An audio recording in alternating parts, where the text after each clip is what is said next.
काही mail content क्रिएटर्सची एक तक्रार असते बघा, की आम्ही मुलं आहेत, आमच्या कंटेंटवर कोण सपोर्टच करत नाही, आम्हाला कोण फॉलोच करत नाही. आणि एखादी मुलगी काही दिवस व्हिडिओ टाकते आणि लगेच तिचे 10,000 20,000 फॉलोअर्स होतात. काही दिवसात ती मुलगी दिवसाचे 4-4 प्रमोशन करताना दिसते. पण ही परिस्थिती आली कुठून? ही तुम्ही जी तक्रार करताय ही परिस्थिती आली कुठून? त्यांना सपोर्ट कोण करतंय?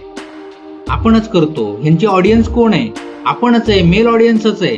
फिमेल ऑडियन्सला तर काय त्यांचं अर्धनग्न शरीराचं दाखवणारं ते कॉन्टेंट बघण्यात काही इंटरेस्ट नाहीच आहे. आपल्यालाच हाऊस आहे खाली लुकिंग नाईस डिअर म्हणून कमेंट करायची. तुम्ही मला सांगा, जे तक्रार करताय ना तुम्ही सांगा, तुम्ही स्वतः किती छोटे जे मेल कंटेंट क्रिएटर्स आहेत त्यांना फॉलो करून ठेवलेले आहे, ज्याच्या कंटेंटमध्ये खरंच काहीतरी स्पार्क दिसतोय, खरंच त्याच्या त्या कंटेंट मधून काहीतरी तुमच्यात व्हॅल्यू ऍडिशन होती, की हा ह्याच्या कंटेंटमुळे काहीतरी आपल्याला उपयोग होतोय म्हणून फॉलो करून ठेवलंय. किती जणांनी केलंय सांगा? नाही केलेलं. एखाद्याचा व्हिडिओ आवडला तरी त्याच्या खाली कमेंट करून तुम्ही अप्रिशिएट किती जणांना करता? नाही करत तुम्ही. तक्रार करणं सोपं आहे. आणि ज्या समाजाला तुम्ही नावं ठेवताय ना, की आम्हाला सपोर्ट करत नाहीत, तो समाज म्हणजे कोण आहे? आपणच आहे. म्हणूनच स्वतःपासून सुरुवात करा असं म्हणलं जातं.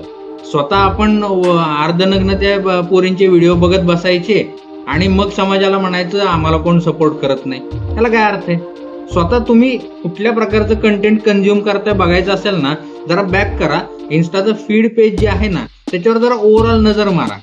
तुम्हाला लक्षात येईल की तुम्ही कशा प्रकारचं कंटेंट कन्झ्युम करता. बदल पाहिजे ना, स्वतःमध्ये पहिल्यांदा करा, मग समाजाकडनं अपेक्षा करा.